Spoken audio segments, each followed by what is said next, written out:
In this video, I am going to explain myofascial connection around lower leg and ankle joint, and I will explain why they affect for ankle movement. There are basically four myofascial connections around ankle joint: medial, lateral. Let me change the angle of the picture. Medial, lateral, anterior, and posterior. Simple, right? Medial, lateral, anterior, posterior.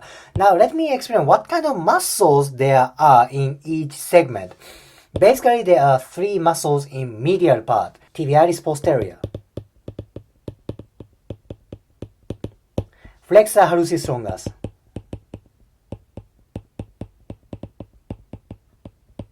flexor digitorum longus,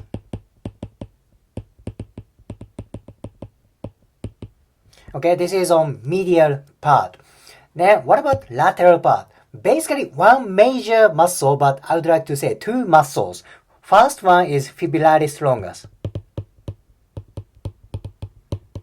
Fibrillaris longus. Next one is fibrillaris brevis. Okay, medial part: tibialis posterior, flexor hallucis longus, and flexor digitorum longus.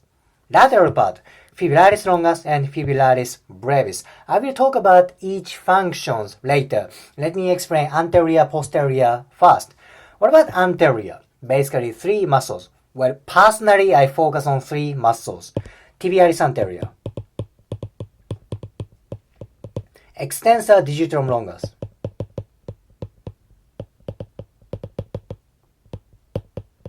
and extensor hallucis longus.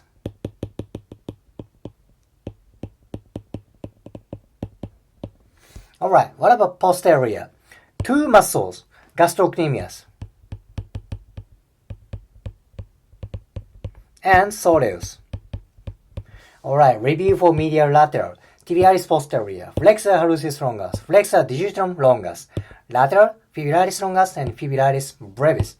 Anterior: tibialis anterior, extensor digitorum longus, extensor hallucis longus. On posterior part: gastrocnemius and soleus. Now let me explain kind of basic functions of each muscle. On medial part, they do inversion and plantar flexion.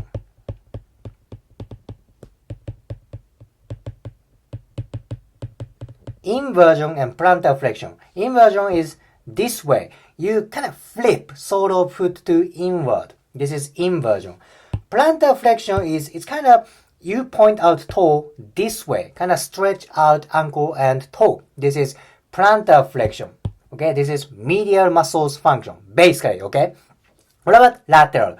That is eversion and plantar flexion. Alright, eversion and plantar flexion. What about anterior muscles functions? If you go detail about these muscles, of course there are other functions. I am talking about kind of common functions. Okay, anterior part: dorsiflexion, dorsiflexion, and depends on which muscle that is, that can do both inversion or eversion. Alright, what about posterior? There's one major function, that is plantar flexion. Alright, gastrocnemius and soleus are very strong plantar flexor. Now, what does it matter? Why are these four segments important? Well, let's pick up medial part for example. What are functions of these muscles? Common functions are inversion and plantar flexion. What if these guys get tight? That may inhibit the other movement. What is opposite from plantar flexion? That is dorsiflexion. Okay, dorsiflexion may be inhibited. What is opposite from inversion? That is eversion. So eversion can be diminished as well. Does it make sense?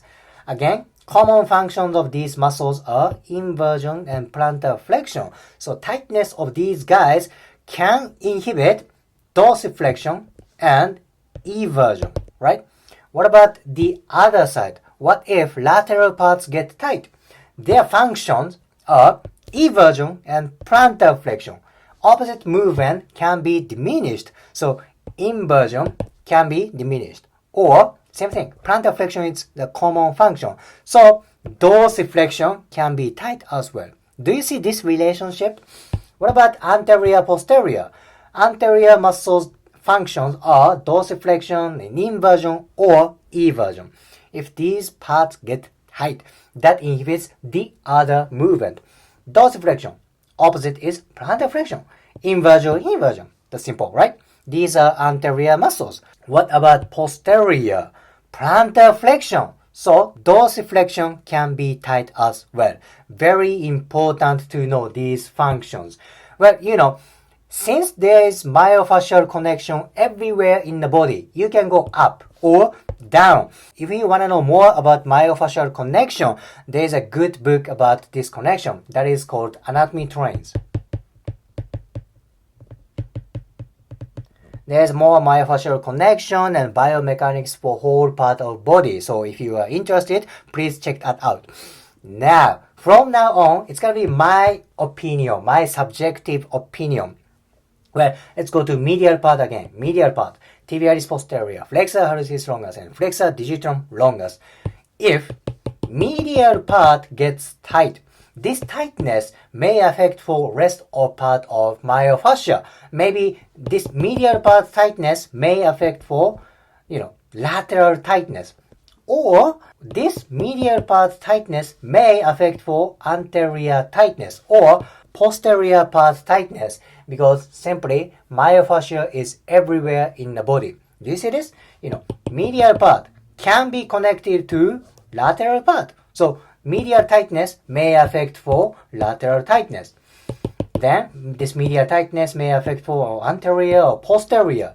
You can say same thing for anterior part. This anterior tightness may affect for lateral or posterior or medial part. Everything can be possible. Of course, there are high tendency, like, medial tightness may affect for outside movement. That is a high tendency. However, if you see body as one whole unit, you can go any route, anterior to posterior, anterior to lateral. If you see this kind of a graph kind of theory, or this is like a flight map, train map kind of thing, you can analyze the far away tightness from different part. This is one way to see the body. Of course, there are other methods, other ways to analyze human body, but this is one way. So I hope you use this kind of analyzing for your toolbox, for your knowledge. If you liked today's video, please hit the like button, comment and subscribe. See you next video.